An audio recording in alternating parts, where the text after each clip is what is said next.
거룩한 산제사로 드리라. 이런 제목의 말씀입니다. 여러분, 우리가 잘 아는 웨스트민스터 신앙고백서라고 하는 유명한 신앙고백서가 있습니다. 그 안에는 물론 웨스트민스터 신앙고백서가 담겨져 있고 대요리문답과 소요리문답이라는 것이 담겨져 있습니다. 그 중에서 대요리문답이라는 것은 교역자들을 위한 하나님의 말씀을 말하는 것이고, 소요리문답이라는 것은 어린 학생들을 위한 신앙교육을 위해서 만들어진 교리문답서입니다. 이 소요리문답 안에는 매우 중요한 인생의 문제에 대한 해답을 저와 여러분들에게 제시해주고 있습니다. 소요리문답 제1문 1답의 말씀을 보게 되면 사람의 제일 된 목적이 무엇입니까? 라고 묻고 있습니다. 사랑하는 여러분들이요, 사람의 제일 된 목적이 무엇이라고 생각을 하십니까? 오늘날 많은 사람들이 우리 인생을 만드신 하나님의 목적이 무엇인지를 자꾸 잃어버린 채 살아가고 있다는 것입니다. 그런데 소요리문답 제1문 1답은 우리에게 그것을 가르쳐 주고 있습니다. 가장 소중한 것이기에 제1문에 두었더라는 것입니다. 사람의 제일 된 목적이 무엇입니까? 라고 물은 후에 이렇게 답을 하고 있습니다. 사람의 제일 된 목적은 하나님을 영화롭게 하고 영원토록 그분을 즐거워하는 것입니다. 라고 대답을 하고 있습니다. 여러분, 사람이 사는 제일 된 이유가 무엇이냐는 것입니다. 하나님을 영화롭게 해드리는 데 있다는 것입니다. 내 자신이 기뻐하는 데 있는 것이 아니고 우선은 하나님을 영화롭게 해드리는 데 있다는 것입니다. 그리고 영원토록 하나님을 즐거워하는 것이다 라고 말씀을 하고 있습니다. 이 대목을 많은 사람들이 오해를 하는데, 하나님에게 기쁨을 드린다, 그것은 이미 앞에 나와 있는 것이고, 영원토록 그를 즐거워하는 것이다, 이것은 우리가 기뻐하는 것을 말하고 있는 것입니다. 내가 기뻐하더라는 것입니다. 누구 때문에 기뻐하느냐? 하나님 때문에 기뻐하는 것을 말하고 있는 것입니다. 사랑하는 여러분들, 하나님 때문에 기뻐하시길 예수님의 이름으로 축원을 드립니다. 여러분, 우리는 즐거울 때가 많죠. 우리는 항상 기뻐할 수가 있죠. 이유가 무엇입니까? 좀 안 될 때도 많아요. 실패할 때 너무너무 많습니다. 여러분, 제가 보니까 한 10개 중에서 한두 개만 성공하고 나머지는 늘 우리는 실패하는 것 같습니다. 그런데 놀라운 사실이 있어요. 우리는 이상하게 그 실패하는데도 불구하고 기뻐하더라는 것입니다. 약간 좀 도른 거죠. 약간 좀 미친 거죠. 그러나 온 세상이 다 미쳐서 돌아가고 있기에 저와 여러분들 역시 미쳐서 돌아가야만 될 것입니다. 근데 무엇 때문에 미치느냐? 이게 중요한 거예요. 무엇 때문에 기뻐하느냐? 이게 아주 중요한 일이라는 것입니다. 하나님 때문에 기뻐하시고 하나님 때문에 미치시기를 예수님의 이름으로 축원을 드립니다. 여러분, 하나님 때문에 미쳐야 되는 거예요. 우리의 얼굴로서, 우리의 표정으로서, 우리의 말로서, 우리의 행동으로서, 우리의 삶으로서 나는 하나님 때문에 삽니다. 나는 하나님 때문에 즐겁습니다. 나는 하나님 때문에 생동감이 있습니다. 나는 하나님 때문에 꿈을 꿉니다. 나는 하나님 때문에 너무너무 기쁩니다. 저와 여러분들이 이 세상을 향해서 우리의 삶을 통해서 반드시 저와 여러분들이 선포해야만 되는 위대한 말씀이라는 것입니다. 여러분, 사람은 무엇을 위해서 살아야 하는지, 삶의 진정한 목적을 잃어버린 채 사람들은 소중한 인생을 낭비를 하면서 살아가고 있습니다. 여러분, 지금도 사람들은 먹고 마시고 즐기는 일에 몰두를 하고 있어요. 그저 먹고 마시고 즐기는 거. 여러분, 생각을 해보세요. 노아의 홍수 사건 때 먹고 마시고 시집가고 장가가고 하나님의 심판을 폭삭 받고야 말았습니다. 신기한 것은 예수님께서 마태복음의 말씀을 통해서 먹고 마시고 노아의 때가 똑같다라고 말씀하시면서 먹고 마시고 시집가고 장가가는데 사람들이 몰두하고 있더라는 것입니다. 이것은 하나님이 기뻐하시는 삶의 모습이 절대로 아닌 것입니다. 여러분, 돈을 많이 벌거나 아니면 공부를 열심히 해서 높은 지위에 올라가거나 많은 사람들의 사랑과 존경을 받기 위해서 많은 사람들이 지금도 열심히 인생을 살아가고 있습니다.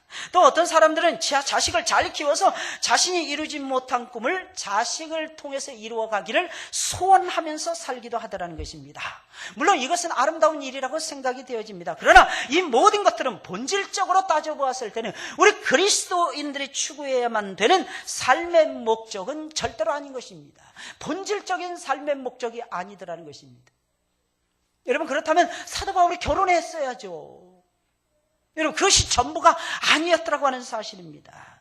여러분, 이런 것들을 위해서 우리가 살다가는 언젠가는 크게, 이런 것들만 위해서 살다가는 언젠가는 크게 후회할 날이 반드시 오고야 말 것입니다. 그럼 우리는 무엇을 위해서 살아야 되는 것입니까?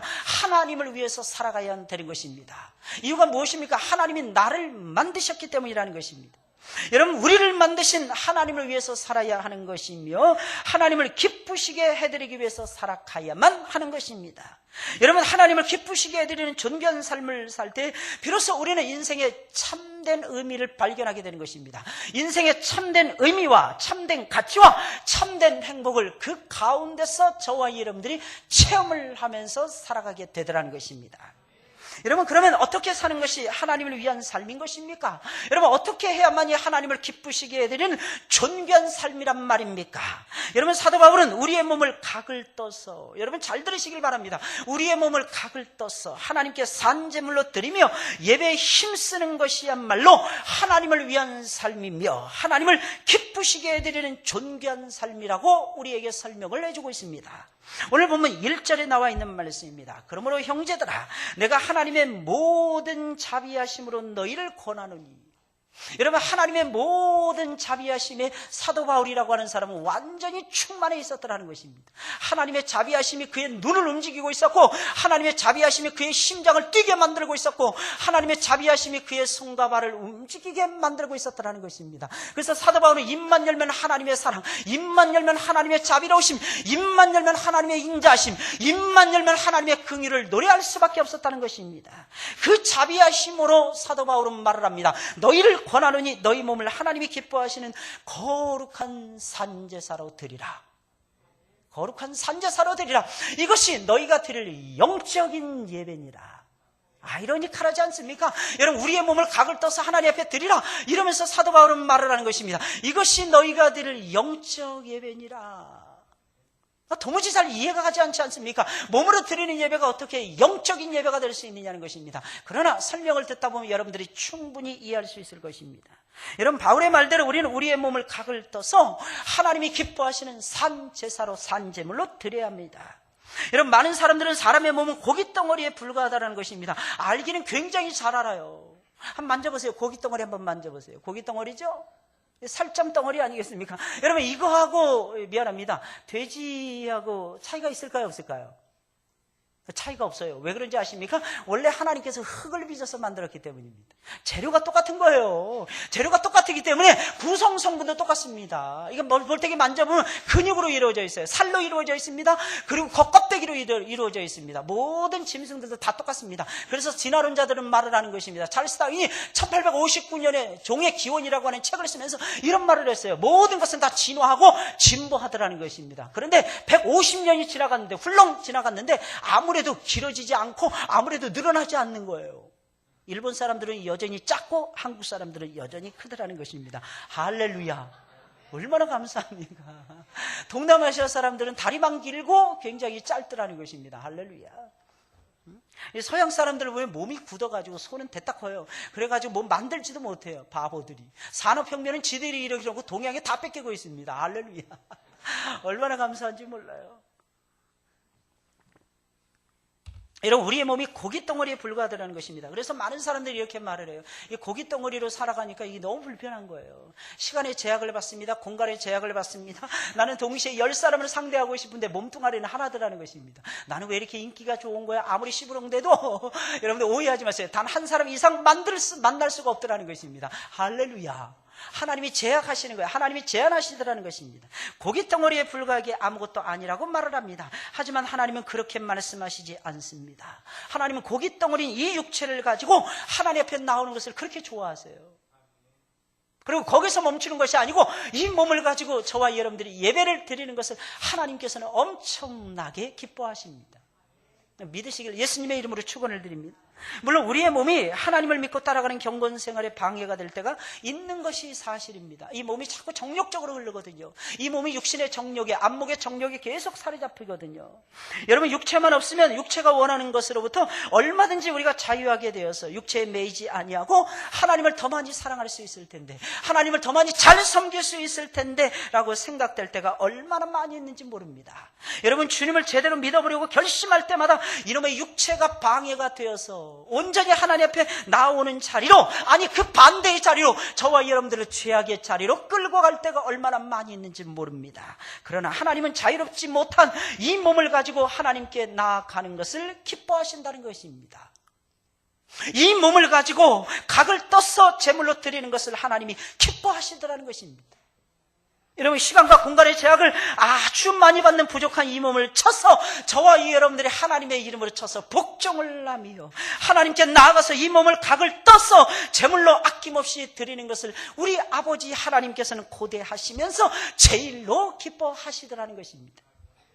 여러분, 하나님이 기뻐하시는 참된 예배가 무엇입니까? 여러분, 하나님이 기뻐하시는 참된 예배는 찬송이 살아있고 기도가 살아있고 말씀이 살아있는 예배입니다.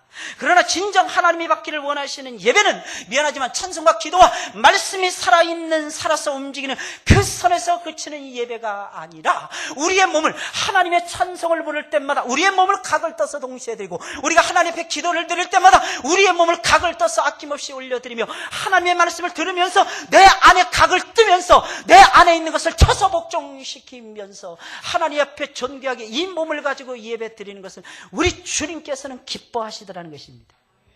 그러므로 우리는 우리의 몸과 마음을 각을 떠야만 되는 것입니다.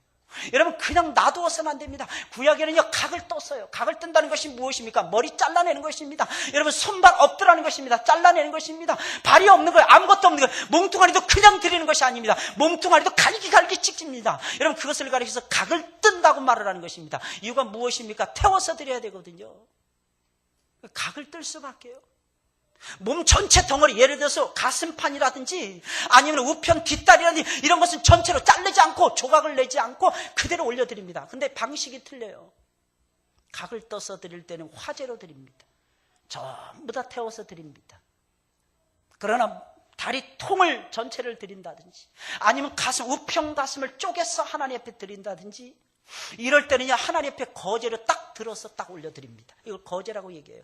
거제라는 것은 무엇이냐면 하나님 앞에 딱 들어서 올려드리는 제사라는 것입니다. 들어서 딱 올려드리잖아요. 그 다음에 내립니다. 누가 먹습니까? 하나님이 잡수시지 않고 사람이 먹습니다. 하나님은요, 제사를 드리잖아요. 우리가 하나님 앞에 드리잖아요. 우리 먹을 것도 하나님이 챙겨주시는 하나님이십니다. 믿으시길 예수님의 이름으로 축원을 드립니다. 안 좋은 것만 하나님 막 바치라 그래요. 창자, 내장 이런 거 전부 다 바치라고 합니다. 심지어는 기름, 지방, 덩어리 다 바치라고 합니다. 여러분, 꼬리 이런 것도 전부 다 바치라고 합니다. 그런데 이상하게 몸뚱아리 살코기는 너희가 먹으라 하나님 말씀하십니다. 할렐루야. 성경을 자세히 읽어보세요. 얼마나 하나님께서 우리를 사랑하시는지 성경 속에 그냥 다 쓰여져 있는 거예요. 다 쓰여져 있어요. 어디서 찾을 수 있냐? 레위기의 말씀을 여러분들이 나중에 제가 레위기 강의를 하거나 아니면 레위기의 말씀 성경 공부하실 때 여러분들이 들으시면 아마 레위기의 말씀이 야, 세상에 목사님 이렇게 재미난 말씀이 또 있습니까? 아마 여러분들께서 저한테 아마 저절로 아마 고백을 하시게 될 것입니다. 진짜 재밌어요. 정말 재밌습니다. 아주 사랑스러운 하나님의 말씀입니다. 단 조건이 있습니다. 이해할 수 있는 사람들에게만. 이해를 못하면 재미가 없어요, 성경은. 그런데 여러분, 우리는 성령이 스승이 되시는 거예요. 내가 지금까지 알고 있는 지식이 나를 이끌어가는 것이 아닙니다. 내가 지금까지 경험했던 경험이 내 삶을 이끌어가는 것이 절대로 아닙니다. 여러분, 여러분들은요, 여러분들의 뇌에 90%가 잠재되어 있다는 것을 알아야 됩니다. 가장 많이 쓰는 사람이 10% 쓴다고 합니다. 그래서 여러분들은 늘 90%는 그냥 자고 있는 거야. 놀고 있는 거야. 번아웃이 되고 아니면 이게 러닝 어웨이가 돼서 어디론가 다 흘러가 버린 거야. 그때 하나님의 성령이 딱 들어오면 그 90% 중에서 1%만 더 깨우치더라도 1%의 뇌만이 살아서 움직이더라도 그 사람은 이 세상을 깜짝 놀랄 만한 엄청난 일을 벌이고야 말 것입니다. 이게 달라요. 그래서 성령이 스승이 되어서 우리는 배우는 것입니다. 그러니까 성령이 가르쳐 주시는 대로 저와 여러분들이 살아가야만 되더라는 것입니다. 그래서 예배를 드릴 때 찬송과 기도와 예물만 바쳐서는 안 되고 우리의 몸을 각을 떠서 제물로 바쳐 드려야만 하는 것입니다. 여러분, 우리 그리스도인들은 어떻게 살아야 됩니까? 두말할 필요도 없이 철저하게 예배를 중심으로 살아야 됩니다. 왜 우리는 우리 몸을 하나님이 기뻐하시는 거룩한 산제사, 거룩한 산 예배로 드리며 철저하게 예배를 중심으로 살아야 하는 것입니까? 그것은 예배가 살아나야 우리 모두가 살아나기 때문입니다. 우리가 살 수 있는 길은요, 예배 외에는 없더라는 것입니다. 많은 사람들이 오해하고 있어요. 예배가 별거 아니다 이렇게 생각합니다. 예배는 하나님을 만나는 거야. 그리고 하나님께 내 모든 것을 바치는 거야. 물론 그렇습니다. 그러나 예배는 단순한 그런 의식이나 형식이 아니라 하나님을 만나는 공식 채널입니다. 내가 하나님을 만날 수 있는 공식 채널이라는 것입니다. 이것을 가리켜서 구약이 장자권이라고 얘기하는 것입니다. 여러분, 장자권이 다른 것이 아니에요. 하나님을 만나는 영원 무궁한 권리, 이것을 가리켜서 계속해서 하나님을 만날 수 있는 권리, 이것을 가리켜서 성경말이 장자권이라고 이야기하는 것입니다. 여러분, 이 장자권이 우리들에게 주어져 있더라는 것입니다. 할렐루야. 그러니까 하나님을 만나는 공식 채널이 무엇이냐? 예배라는 거예요. 예배. 여러분, 더 나아가서는 하나님의 능력을 우리의 삶으로 끌어오는 확실한 통로, 여러분, 이것이 바로 예배라는 것입니다. 여러분, 예배를 드리면 능력이 생겨요. 예배를 드리면 지혜로워집니다. 예배를 드리면 감성이 살아납니다. 어떤 때는 막 우울해질 때가 있잖아요. 왜 그런 것입니까? 예배를 안 드려서 그런 거야. 예배를 드려보세요. 막 살아나요. 여러분, 루터라고 하는 사람, 마틴 루터는요, 평생 우울증 환자였다고 합니다. 근데 우울증이었다고 해서 병원에 입원하지 않았어요. 마틴 루터는. 어떻게 해서 그럴 수가 있었던 것입니까? 아주 간단해요. 하나님이 기뻐하시는 아름답고 존귀한 예배를 드렸기 때문이라는 것입니다. 예배는 능력이에요. 예배 잘 드리세요. 예배 한번 잘 드리잖아요. 여러분들의 인생이 새로워진대. 여러분의 인생이 막 살아나더라니까요. 이렇게 외치는데도 막 딴짓하고 막 졸고 계신 분들이 계세요. 저를 보셔야 돼요. 저를 보셔야 돼요. 예배 시간은 사역자를 봐야 돼요. 앞에 서 있는 사람 봐야 됩니다. 딴 데 보지 마시고 오직 왕이신 하나님만 생각하면서 하나님이 보내주신 사자를 쳐다봐야 돼요. 제 입에서 막 용가리처럼 불이 뿜어져 나오고 있잖아요. 용가리가 되고 싶어 나는. 불을 막 뿜어야죠. 왜? 성경이 불이잖아요. 성령이 불이시고. 옛날에 어떤 분을 만났는데 저한테 이렇게 말씀하시는 거예요. 제가 자꾸 물을 들이키면 불이 나와서 그대로 쏟아부으면 여러분들이 타서 죽을 것 같으니까 제가 물 마시라고 하는. 그분이 이렇게 말씀하시는 거예요. 예배는 목사님 불입니다. 이러시는. 제가 그 불을 언제 체험했는지 모르겠어요, 목사님. 그래서 저 앞에서 울먹이시는 거예요. 근데 난 그 사람이 좀 한심스러워. 그래서 제가 그랬습니다. 그 불 받고 싶으면 우리에게 오세요. 그랬어요. 우리는 맨날 하나님이 나 이렇게 불 내려서 막 불꾼이라고 힘들어 죽겠는데. 타서 없어지는 거예요, 전부. 죄만 남는 거예요. 왜? 우리는 흔적이 없는 존재들 아니겠습니까? 우리는 예수님만 나타내면 그냥 장땡이야, 그냥.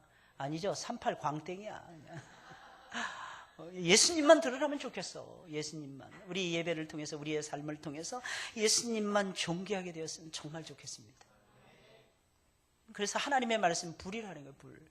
이 세상을 전부 다 소멸시켜버립니다. 여러분들, 안 좋은 거, 못된 거, 더러운 거, 이런 게 하나님 앞에 나오면 전부 다 각을 떠서 전부 다 잘려져 나가게 되는 거예요. 그리고 내 마음속에 이상하게 하나님 사랑하는 마음만 막 이상하게 고동치더라는 거예요. 요동치더라는 것이 살아나더라는 것입니다. 할렐루야. 여러분, 예배가 살아나야 우리 모두가 살아나는 기적의 역사가 일어나게 되는 것입니다. 여러분, 이 사실을 가장 잘 많이 알고 있었던 사람이 하나님의 사랑을 가장 많이 받았던 다윗이라고 하는 사람이었습니다. 여러분, 다윗은 자신이 모든 것을 가졌으나 밧세바를 범함으로 모든 것을 잃어버렸다는 것을 깨달았습니다. 우리는 잃어버렸을 때인지 내가 가지고 있는지 이걸 구분을 못하는 사람들이 많아요. 여러분, 다윗은 잃어버렸다는 것을 알았습니다. 그러면 다윗은 잃어버린 것을 회복하기 위해서 여러분 무엇을 했습니까? 여러분, 군대를 모았습니까? 재물을 많이 모았습니까? 아니면 멋지고 화려한 궁궐과 여러분 성전을 다시 지었습니까? 아무것도 하지 않았습니까? 아니에요. 다윗은 잃어버린 모든 것을 회복하기 위해서 하나님 앞에 나아가서 통회하고 자복을 하면서 하나님 앞에 살아있는 예배를 드렸습니다. 이 예배를 드리니까 살아날 수밖에 없는 거죠. 여러분, 다윗은 예배를 회복하는 것이 모든 문제를 해결하는 열쇠라는 것을 깨닫고 그렇게 했더라는 것입니다. 여러분, 다윗은 하나님 앞에 나아가서 몸과 마음을 드리는 참된 예배를 드림으로써 잃어버린 모든 것을 다시 회복하고 다시 찾을 수가 있었던 것입니다. 그런 고백을 하고 있습니다. 뭐라고 고백하고 있습니까? 시편 51편 10절, 11절, 17절, 19절에서 이렇게 말을 하고 있습니다. 하나님이여, 내 속에 정한 마음을 창조하시고 내 안에 정직한 영을 새롭게 하옵소서. 그것을 잃어버렸더라는 거죠. 나를 주 앞에서 쫓아내지 마시며. 우리는 지들이 알아서 쫓아나요. 그죠? 지들이 알아서 도망치는 거야, 우리는. 하나님은 알아서 인생들이 멀리하더라는 것입니다. 그런데 다윗은 말을 하기를 하나님 앞에서 나를 제발 쫓아내지 마옵소서. 주의 성신을 내게서 거두지 마옵소서. 우리는 성령이 얼마나 위대한 존재인지를 잘 모르더라는 것입니다. 성령 부음 받는다는 것이 과연 어떤 일인지, 기름 부음 받는다는 것이 어떻게 좋은 일인지 우리는 모를 때가 너무 많더라는 것입니다. 다윗은 알고 있었어요. 성령을 내게서 거두어 가시면 다윗은 아무것도 아니라는 것을 알았습니다. 주의 신을 내게서 거두지 마옵소서. 그러면서 이어서 고백을 합니다. 하나님의 구하시는 제사는 상한 심령이라. 하나님이 진정 여러분들에게 원하시는 것이 무엇입니까? 많은 돈입니까? 억만금을 하나님 앞에 바치는 것입니까? 아니면 출중한 지혜와 재능을 자랑하는 것입니까? 하나님이 여러분들에게 원하시는 것은 상한 심령이에요. 상한 심령이 무엇입니까? 회개하는 거예요. 회개하는 거예요. 눌린 마음, 눌린 마음. 상하고 눌리는 마음, 쫓겨다니는 그 마음을 하나님 앞에 힘없이 내려놓는 거예요. 그리고 하나님은 이 제사를 기뻐하신다는 거예요. 하나님이여 상하고 통회하는 마음을 주께서 멸실치 아니하시리이다. 주의 은택으로 시온의 선을 행하시고, 은혜라는 거죠. 모든 것이 시온은 하나님의 백성들이 살고 있는 거룩한 성을 얘기하는 것입니다. 그 성에서 하나님이 선을 행하시고 예루살렘 성을 쌓으소서. 하나님의 토성을 아름답게 세워주소서. 그때에 주께서 의로운 제사와 번제와 온전한 번제를 기뻐하시리니, 의로운 제사, 번제, 온전한 번제를 기뻐하시리니 저희가 수소로 주의 탄에 드리리이다. 가장 좋은 예물을, 가장 아름답고 존귀한 예물을 하나님 앞에 올려드리겠나이다. 이 고백을 하고 있는 것입니다. 여러분, 얼마나 멋진 예배입니까? 여러분들 하나님 앞에 예배 드릴 때 오늘 예배 드리면서 이런 예배를 좀 드리세요. 이런 예배. 여러분, 잃어버린 영광을 회복하시길 원하십니까? 아니면 지금까지 여러분들이 경험해보지 못했던 새로운 영광을 여러분들이 체험하면서 살아가기를 원하십니까? 그러면 먼저 잃어버린 예배를 빨리 회복을 하세요. 여러분, 잃어버린 예배가 회복이 되어야만 되는 것입니다. 여러분, 우리의 삶에 예배가 살아나야 영광도 찾아오게 되는 것입니다.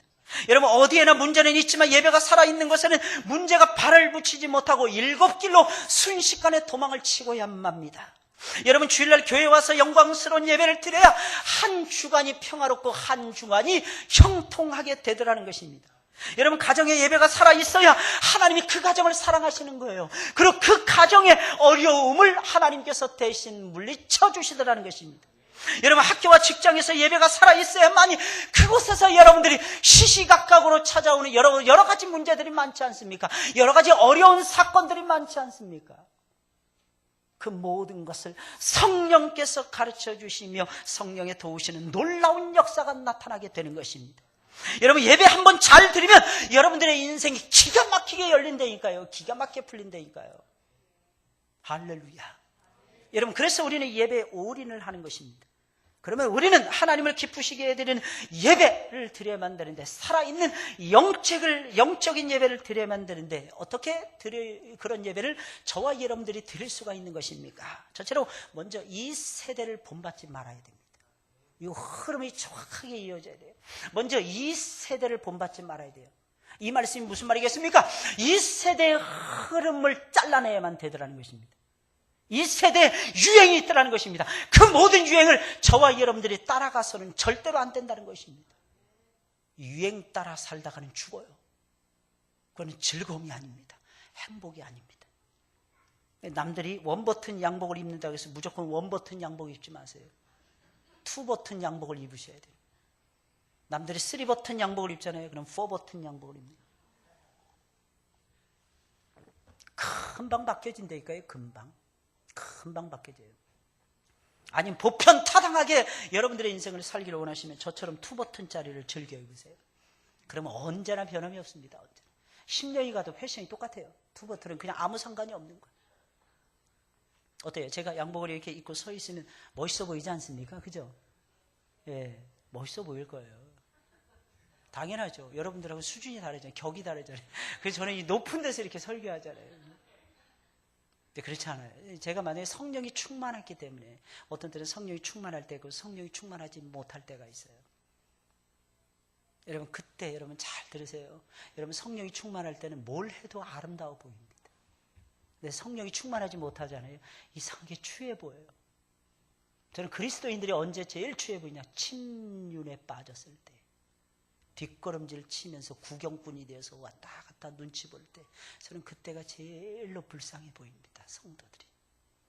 근데 언제가 제일 아름다우냐? 물불 안 가리고 오직 주님을 위해서 예배드리며 주님을 위해서 성경 공부하며 주님의 일에 몰두할 때입니다. 정말 아름다워요. 정말 아름다워요. 근데 그렇게 되는 첩경이 무엇이냐? 이 세대의 유행을 잘라버리는 것입니다. 이 세대의 흐름을 잘라버리는 거예요. 우리 맨날 유행 따라 살기를 원하죠. 눈만 뜨면 바뀌는 세상의 유행을 바라보고 있습니다. 그러니 어찌 안목의 정욕과 육신의 정욕에 저와 여러분들이 사로잡히지 않을 수가 있겠습니까? 여러분, 하나님의 백성들은 이 세대를 본받는 것에서 벗어나서 하나님의 유행을 따라가야 됩니다. 하나님의 유행. 여러분, 하나님도 말씀을 통해서 유행을 창조하십니다. 원래 이 세상의 패션, 이 세상의 흐름은 하나님이 만드신 패션이요, 하나님이 만드신 흐름이거든요. 하나님은 무엇을 통해서 유행을 만들어 가십니까? 하나님의 말씀을 통해서 유행을 만들어 가십니다. 그런데 이상하게 하나님의 말씀을 통해서 만드시는 유행은 영원히 변하지 않습니다. 유행은 새로워져야 되잖아요. 늘 똑같으라는 것입니다. 늘 새로운, 그런데 놀라운 사실은 늘 새로운 유행처럼 느껴지더라는 것입니다. 여러분, 하나님 말씀 늘 똑같은 말씀 듣잖아요. 그런데 늘 말씀 들을 때마다 새롭지 않습니까? 특히 이 말씀은 우리가 너무나도 잘 아는 말씀이잖아요. 그런데 어떻습니까? 새롭지 않습니까? 그죠? 저도 새로운데 여러분들은 오죽하겠습니까? 저도 새롭다니까요. 이 말씀 볼 때마다 저도 새로워요. 이 말씀 내가 잘못 풀이한 것은 아닌가? 이 말씀 성도들이 다 아는 말씀인데 도대체 오늘 말씀 풀어준 것이 맞는 것인가? 이 모양 저 모양으로 다 제보더라는 것입니다. 그런데 결론은 버킹검 똑같더라는 것입니다. 결론은 나이키야, 결론은 르카푸드라는 것입니다. 참 신기하지 않습니까? 놀랍지 않습니까? 그런데 새로운 나이키야, 새로운 르카푸야, 새로운 트라이드라는 것입니다. 할렐루야. 이게 우리가 살아가는 모습이에요. 이게 우리가 살아가는 모습. 왜? 무엇입니까? 우리의 속을 하나님이 새롭게 변화시켜 가십니다. 그러니까 새로운 눈이, 마음의 눈이 떠지는 거야. 새로운 영적인 눈이, 해안이 열리게 되는 거야. 그러니까 세상이 온통 새롭게 보이는 거예요. 세상이 온통 다. 옆에 있는 사람 보세요. 아름답습니까? 아름답지 못한 사람들은 다 죄인인 거야. 다 회개해야 되는 거야. 이상하다 생각하는데, 아이, 쟤는 좀 이상한 것 같아. 저 사람은 왜 저렇게 꿀꿀해? 저 사람은 왜 저렇게 우울해? 그렇게 하면 지 눈이 그래서 그런 거야. 지 눈이. 그래서 우리는 늘 새로워져야 돼요. 변화를 받아야 돼요. 늘 똑같은 말씀인데 이상하게 들을 때마다 감동을 받는 것이 하나님의 말씀의 특징입니다. 똑같아요. 하나님 만드시는 유행도 항상 똑같은 스타일이에요. 어떤 때는 포맷이 똑같아요. 포맷이 똑같으니까 근데 새로운데 이걸 어쩌란 말이야. 그런데 좋은데 어쩌란 말이야. 너희들은 교회 가서 뭐하니? 예배 드리는데 뭐하니? 교제하는데 뭐하니? 밥 먹는데 뭐하니? 성경 공부하는데 뭐하니? 제자 훈련하는데 뭐하니? 기도하는데 뭐하니? 찬송하는데 뭐 새로운 거 없어? 새로운 거 없는데? 나가서 전도하는데요? 나가서 사람들 만나는데 이게 전부 다라는 것입니다. 그런데 새롭다라는 것입니다. 할렐루야. 어쩌란 말이야. 이걸 누가 말리겠습니까? 아무도 못 말리는 거야. 아무도 못 말리는 거죠. 여러분, 이 세상에 있는 것들은, 모든 것들은 아무리 화려해도 시간이 지나면 다 변합니다. 언젠가는 흔적도 없이 없어집니다. 그러나 하나님이 만들어 가시는 유행은 흔적이 남습니다. 이걸 고백했던 사람이 사도 바울 아닙니까? 내가 예수의 흔적을 가졌노라. 당당해. 감옥에 들어가도 당당한 거야. 여러분, 황제 앞에서도 당당한 거야. 총독 앞에서도 당당한 것입니다. 이유가 무엇입니까? 내 속에 예수의 흔적이 있더라는 거예요. 예수의 흔적. 사도 바울이 이러는 것입니다. 니들 없지? 니들 나한테 까불지 마. 니들 돈 많다고 지위가 높다고 헤헤, 그거 얼마 가지 않는 건데. 에이, 바보들 같으니라고. 니들은 내가 가진 것을 보면 깜짝 놀랄 거야.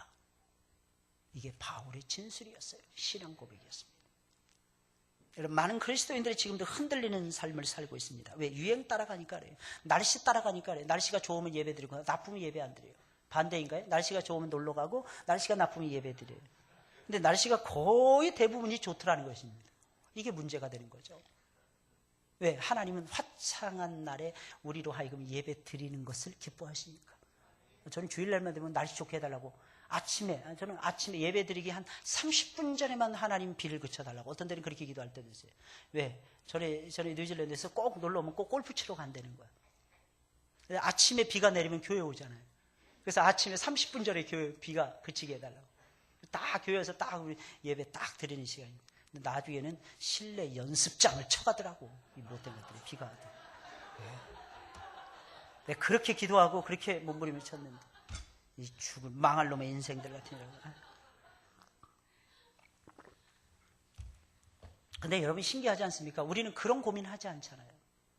이 자리에 오신 분들 혹시 뭐 날씨에 따라서 움직입니까? 아니면 여러분들의 문제에 따라서 오늘은 예배 드리고 안 드리고 그렇게 결정하시는 분 이 자리에 한 분도 없잖아요. 고맙게. 여러분 그것이 얼마나 큰 행복이라는 것을 여러분 알고 계십니까? 세상 사람들은 몰라요. 그걸 알고 싶어 하지도 않습니다. 그러게 참 불쌍한 거죠. 그러니까 우리는 세상 사람들을 정말 불쌍히 여겨야 돼요. 불쌍히. 이 큰 즐거움을 모르더라는 것입니다. 여러분 둘째로 살아있는 영적 예배를 드리려면 마음을 새롭게 해야 돼요. 마음을 새롭게 하고 변화를 받아야 됩니다. 여러분 2절 말씀이에요. 오직 마음을 새롭게 함으로 변화를 받아. 여러분 살아있는 예배를 드리려면 마음이 바뀌어져야 되는 거예요. 마음이 새로워져야 되는 것입니다. 마음이 새로워지지 않은 사람은 하나님 앞에 예배 못 드리더라는 것입니다. 세상에 잘못된 놈을 잘라내야 되고, 두 번째는 마음을 바꿔야 돼요. 마음을 새롭게 해야 되고, 마음을 변화시켜 가야만 되더라는 것입니다. 이 마음 먹는 것이 그렇게 힘들어요. 목사님, 그럼 마음만 잘 먹으면 이 세상에 얼마든지 할 수 있습니까? 그럼 안 되는데, 그렇지, 마음을 먹는 것이 그렇게 힘들다니까요. 마음을 바르게 먹는 것이 그렇게 어려운 것입니다.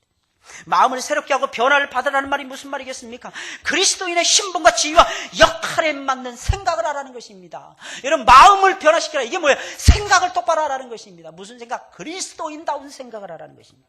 그리스도인이 되었으면 그리스도인답게 말씀에 입각한 새로운 사고의 체계를 잡으라는 것입니다. 새로운 사고의 체계를 잡으라는 것입니다.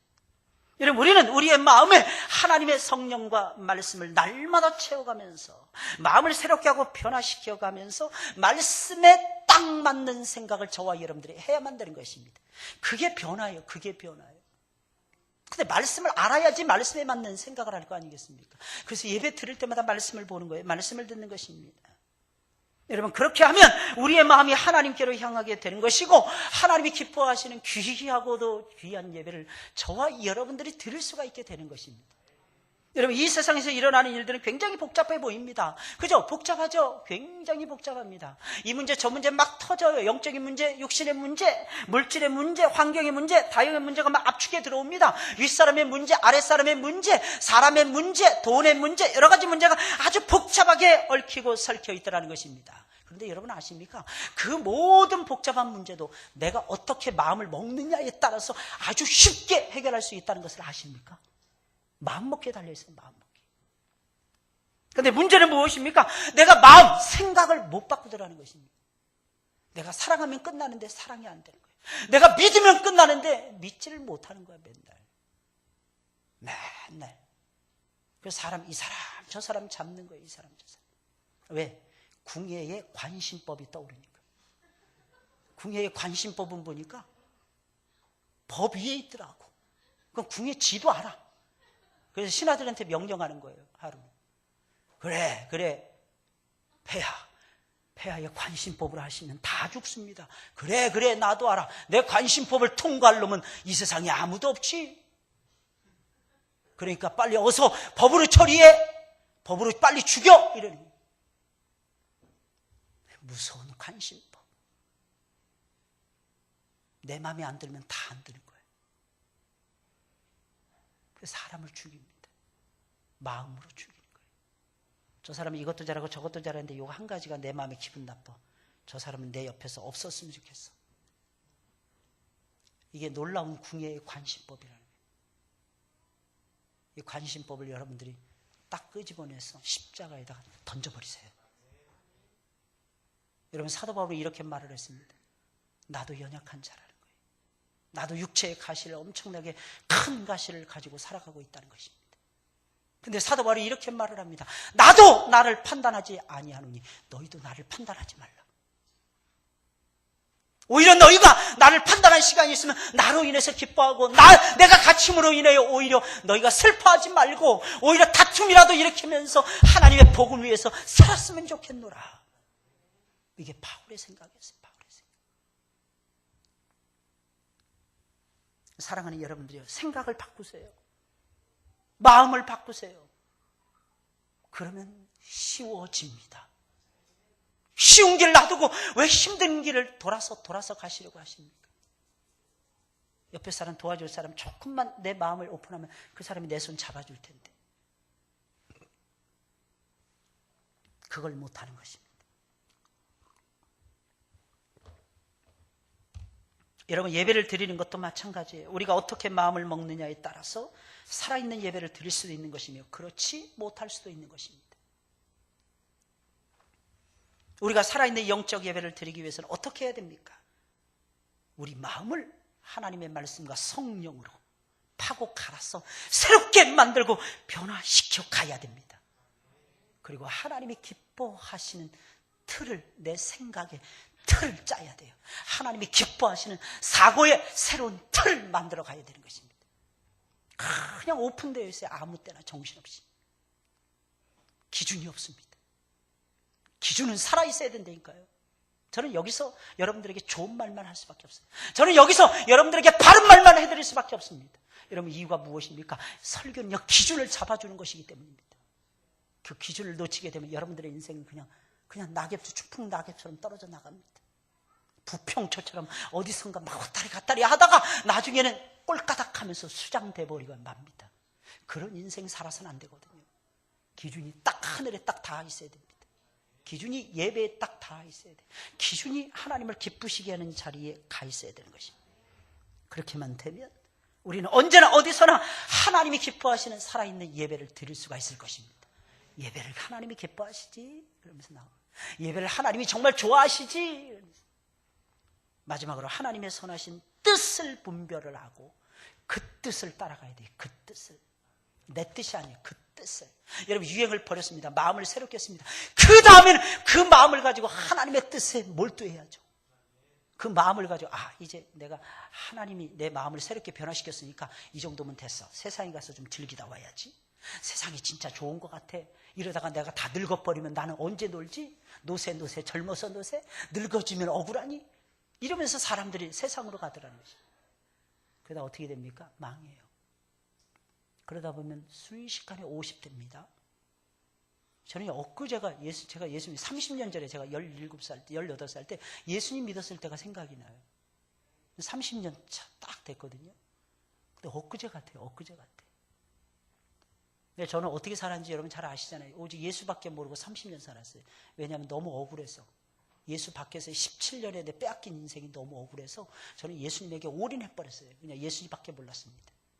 근데 20대 딱 지나 30대 딱 되니까 너무 감사한 거야. 내가 예수님 안에서 그렇게 충만하게 살았다는 것이 너무 기쁜 거예요. 30대도 목사로 안수를 받고 31살에 목사로 임직을 받고 10년의 세월을 쫙 보내서 말씀 연구에 주력하고 40대를 딱 맞이하니까 너무너무 기분이 좋더라고요. 근데 내일 모레 50을 바라보고 있는데 한 3년만 지나면 50인데 그렇게 기쁘고 즐거울 수가 없습니다. 할렐루야. 이유가 무엇입니까? 내 안에 예수님이 계시니까.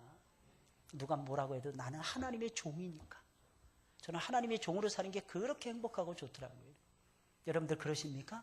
하나님의 종으로 살아가실 예수님의 이름으로 축원을 드립니다. 제일로 행복한 것이 하나님의 종이 되는 거예요. 여러분, 우리가 하나님의 종이 되잖아요. 누가복음 12장 이 말씀을 보니까 하나님이 나를 종이 되어서 섬겨주신다는 거야. 와, 정말 이건 뭐 헤아릴 수가 없는 거예요. 하나님이 어떻게 우리의 종의 모습으로 오셔서 우리를 섬겨주십니까? 예수님 먼저 본을 보이셨지만 성부 하나님께서도 그렇게 해주시겠다는 거야. 이미 성부, 성자, 성령님은 그렇게 하셨어. 성부 하나님께서도 위에 하나님의 보좌에만 앉아 계시지 아니하시고 우리를 섬겨주시겠다네, 하나님께서. 할렐루야. 얼마나 좋습니까? 얼마나 좋아요. 그러니 우리는 하나님의 뜻에 올인해야죠. 2절에 있는 말씀, 하나님의 선하시고 기뻐하시고 온전하신 뜻이 무엇인지 분별하도록 하라. 여러분, 하나님은 우리 자신들의 모든 것을 죽이는 것을 원하십니다. 우리의 몸을 산제물로 각을 떠서 드리기를 간절히 원하고 계십니다. 예배는 나를 죽여서 산제물로 하나님께 올려드리는 것입니다. 이게 예배예요. 내 모든 것을 죽이는 것입니다. 내 팔과 다리를 잘라내는 것입니다. 이게 무엇입니까? 내 공로를 잘라내는 것을 얘기하는 거예요. 심장을 꺼내는 것입니다. 내 사랑으로 하는 것이 아니라 예수님의 사랑으로 한다는 고백인 것입니다. 심장을 꺼내야 돼요. 몸 전체를 깨끗하게 씻어내야 됩니다. 왜? 새 속에 물들어져 있으니까. 씻은 후에 모든 것을 하나님께 아낌없이 드리는 것이 온전한 예배입니다. 내 뜻을 꺾는 거예요. 내 고집을 꺾는 것입니다. 내 자아를 벗어 던지는 것입니다. 내 욕심이 조금이라도 살아있다면 그것은 온전한 예배가 아니더라는 것입니다. 그 자꾸 죽이는 것입니다. 내 모든 것을 그러면 죽이고 내 모든 의지를 꺾어서 드리는 온전한 예배를 저와 여러분들이 드리려면 어떻게 해야 되는 것입니까? 두말할 필요도 없이 하나님의 뜻을 분별해야 돼요. 하나님의 선하시고 기뻐하시고, 하나님 잘 들으세요. 하나님의 선하시고 기뻐하시고 온전하신 뜻이 무엇인지, 하나님은 선하신 뜻을 가지고 계세요. 그리고 하나님의 영광, 기뻐하시는 영광의 뜻을 가지고 계십니다. 셋째로 우리를 온전케 하시는 뜻이 있어요. 이거 얼마나 대단해요. 그러니까 하나님의 뜻에 우리는 풍덩 빠져서 살아가야 되는 거예요. 하나님의 뜻에. 하나님의 뜻에. 오늘도 이상한 해프닝이 하나가 벌어졌습니다. 저는 우리 이번에 중부노예 교사 연합 헌신 예배 드리는 줄 알고 3, 4주 전부터 광고했잖아요. 근데 알고 봤더니 순서대로 했는데 사회자가 없는 거예요. 그래서 무슨 헌신 예배를 드는데 사회자가 없을까? 이상한 거예요. 나중에 이 중부노예 장로님이 전화를 하시길 저한테 그러는 거예요. 목사님, 중부노예 교사 헌신 예배가 아니고 전국 교사 연합회 헌신 예배라는 거예요. 그 무슨 말도 되냐. 우리 성도들에게 다 얘기했는데 주보도 다 찍어냈는데 그 무슨 말도 되지 않는 소리입니까? 전국 주일학교에 얘기하세요. 나 공문도 못 받았고 전화 한 통화도 못 받았으니까 전국 주일학교 헌신 예배 캔슬입니다.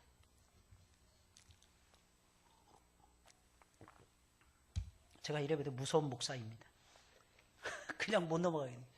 요즘 정신 나간 사람들 같으니라고. 공문 한 번도 띄우지 않고. 원래 공문 띄워가지고 전화해가지고 또 허락받고 이래야 되는 거거든요. 중부노예 주일학교 연합회가 뭔데? 전국 주일학교 연합회를 대비하는 거야? 일의 절차를 무슨 엉터리로 가져가는 거예요. 캔슬입니다. 그리고 전화하세요. 이런 식으로 앞으로 일하면 무조건 캔슬 놓을 테니까 알아서 하시라고. 다 지워버립니다. 그랬어요. 그랬더니 전화가 온 거예요. 뭐라고 전화했냐면 캔슬하겠습니다. 괘씸한 거예요. 내가 그런 의도로 사실 캔슬합니다. 이 말을 한 게 아닌데. 다시는 전국 주일학교 연합회, 중부노예 주일학교 연합회 일체 우리는 협조하지 않는다. 이런 싸구려 뜻을 따라가는 이런 단체 뭐하러 협조하느냐는 것입니다. 도저히 이해가 안 가는 거예요. 그래서 나중에 전화가 왔어요. 예배 드리기 한 30분 전인가 20분 전에 전국 주일학교 연합회 회장 장로님이 전화가 오시고, 목사님 죄송합니다. 잘못했습니다. 장로님 무슨 일을 그렇게 하십니까? 목사님 잘못했습니다. 저희는 그냥 이렇게 저렇게 일 처리하다 보니까 매주마다 모여서 기도를 했대요. 하늘문교회 가서 하나님 헌신 예배 잘 드리게 해달라고. 그리고 전화 한 통화 없었던 게 전화 한 통화. 이런 정신 나간 사람들이 어디 있어요? 그래서 제가 그랬습니다. 제가 캔슬 놓고 싶어서 캔슬 놓은 것은 아닙니다. 그랬더니 그분이 목사님 이번만 용서해 주시고 다음에 혹시 기회가 주어지거들랑 우리 하늘문교회 가서 예배 드리고 싶습니다. 조만간 허락해 주세요. 그러더라고요. 그럼 준비는 다 됐습니까? 그랬더니 준비 다 됐대요. 우리도 간식 준비 다 해놨습니다. 온다는 거 다 해놨는데. 그럼 알겠습니다. 장로님 이번에 오셔가지고 헌신 예배 드리세요. 사회는 장로님 보시는 거 맞죠? 예, 맞습니다. 그러더라고요. 근데 그것도 제대로 전달이 안 돼요. 그것도. 뭔 놈의 일을 그렇게 하는지. 아마 지금까지 일을 구태의연하게 그렇게 해왔나 봐. 알고 봤더니 다른 교회 가가지고 다 그렇게 했대요. 이런. 내가 툭 잘라버렸어요. 그냥 화가 났어요. 왜 그런지 아십니까? 하나님의 일은요 정의롭게 해야 돼요. 바르게 해야 되는 거예요. 절차가 있으면 그 절차를 따라가야 되는 것이 맞습니다. 여러분 그렇지 않으면 뭐 때문에 예수님 믿습니까? 예수 믿는 그 의로움을 회복하는 것입니다. 여러분 하나님의 사랑 이렇게만 말하지 마세요. 하나님의 공과 의를 따라서 저와 여러분들이 사랑을 펼쳐가야만 되는 것입니다. 그게 없으면 그 사랑은 오래갈 수 없어요. 그 사랑은 변질된 사랑입니다. 변화된 사랑이 아니에요. 우리는 변화된 사랑을 엮고 가야 될 거 아니겠습니까? 이번 주에 오십시오. 어떤 분들인지 자세히 쳐다보시기 바랍니다. 오셔가지고 예배 같이 드립시다. 우리 하나님 앞에서 우리 순서 계획된 건데 우리도 다 광고하고 있는데 중부노예 우리 교인들에게 내가 허락을 구하겠습니다. 말도 안 되잖아요. 말도 안 돼. 답답해 죽겠어요. 저도 연합회 활동을 옛날에 몇 년씩이나 했는데 단 한 번도 저는 이런 식으로 해본 적이 없습니다. 목사님들에게 전화드리고 공문 띄워서 전화드리고 목사님 공문 받으셨습니까? 공문 먼저 드리고 목사님 저희가 이번에 이렇게 계획했는데 허락해 주시면 감사하겠습니다. 근데 그런 절차가 하나도 없는 거야. 왜? 너무 바쁘니까. 왜? 해야 될 일이 준비해야 될 일이 너무 많으니까. 그래서 꼭 필요한 거는 안고 오는 찐빵처럼 빼먹은 거야. 그게 정상이 아니고요. 그게 정상이. 그거하고 똑같아요. 학교 열심히 갑니다. 보따리 사시고 도시락은 잔뜩 쌌어요. 근데 책은 안 가지고 간 거예요. 이래가지고 어떻게 돼? 이래가지고. 이래가지고. 이게 그래서 간사들의 책임이 커요. 어떻게 보면 간사 목사님들. 근데 사실은 이 정리를 누가 했냐면 중분호의 간사 목사님 이만선 목사님이 해내시더라고. 우리 문전도사하고. 그러니까 사역자들은 그 역할을 하는 거예요. 하나님의 일이 잘 되도록. 문전도사, 우리 목사님의 의도를 전국주일학교연합회에서 파악을 제대로 못하신 것 같다고. 우리 목사님 캔슬을 놓기 위해서 캔슬을 놓은 게 아닌데 바르게 가르쳐드리기 위해서 캔슬을 놓은 건데 그걸 모르고 안 하겠습니다 하니까 목사님이 더 괘씸해 하신다고. 당연하죠. 요번에 전화 안 왔으면 그냥 다 잘라버리려고 그랬어요. 진짜. 국물도 없어요. 왜? 바르게 가르치 못하는데 거기다 뭐 때문에 갖다 붓습니까? 투자해서 뭔가가 나와야죠. 거기에 하나님은 우리에게 올인하기를 원하십니다. 그게 사실은 예배인 거예요. 근데 예배를 그 정도로밖에 준비 못하는데 애들 교육이 어떻게 되겠냐는 거예요. 우리 애들 못 맡기는 거예요. 우리 선생님들 못 맡기는 거예요. 저는 그 중심이 있어요. 어린 반푸르지도 없죠. 어디서 설렁설렁 구렁이 담 넘어가듯이 넘어가려고 합니까? 하나님의 일을. 하나님의 일은 그렇게 하는 게 아니에요. 머리박이 터지도록 짜내야 되는 거예요. 그리고 막 무릎 꿇고 기도해야 되는 것입니다. 그리고 하나님 어떻게 처리해야 됩니까? 가르쳐달라고 막 하소연해야 돼요. 그럼 어떤 길을 가야 됩니까? A, B, C, D, E 쫙 길이 있는 거예요. 하나님 내가 어느 길을 걸어가기를 기뻐하십니까? 하나님 기뻐하시는 대로 말씀 따라서 환경 따라서 내 마음에 이끌어 주시는 것을 따라서 결정하는 거예요. 그리고 나아가는 것입니다. 할렐루야. 그러면 재밌어요. 그러면 신납니다. 왜 그런지 아십니까? 형통하니까. 형통해진다니까. 잘 되더라는 거예요. 잘 되더라는 것입니다. 어디서 그런 권세가 나왔을까요? 하나님의 뜻에서 나오는 거예요. 하나님의 거룩하신 뜻에서. 오늘날 기준을 자꾸 놓쳐버려요. 너무너무 마음이 아파요.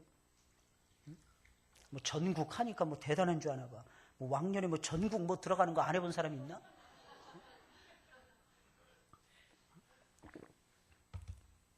오히려 섬겨야 되는 거예요.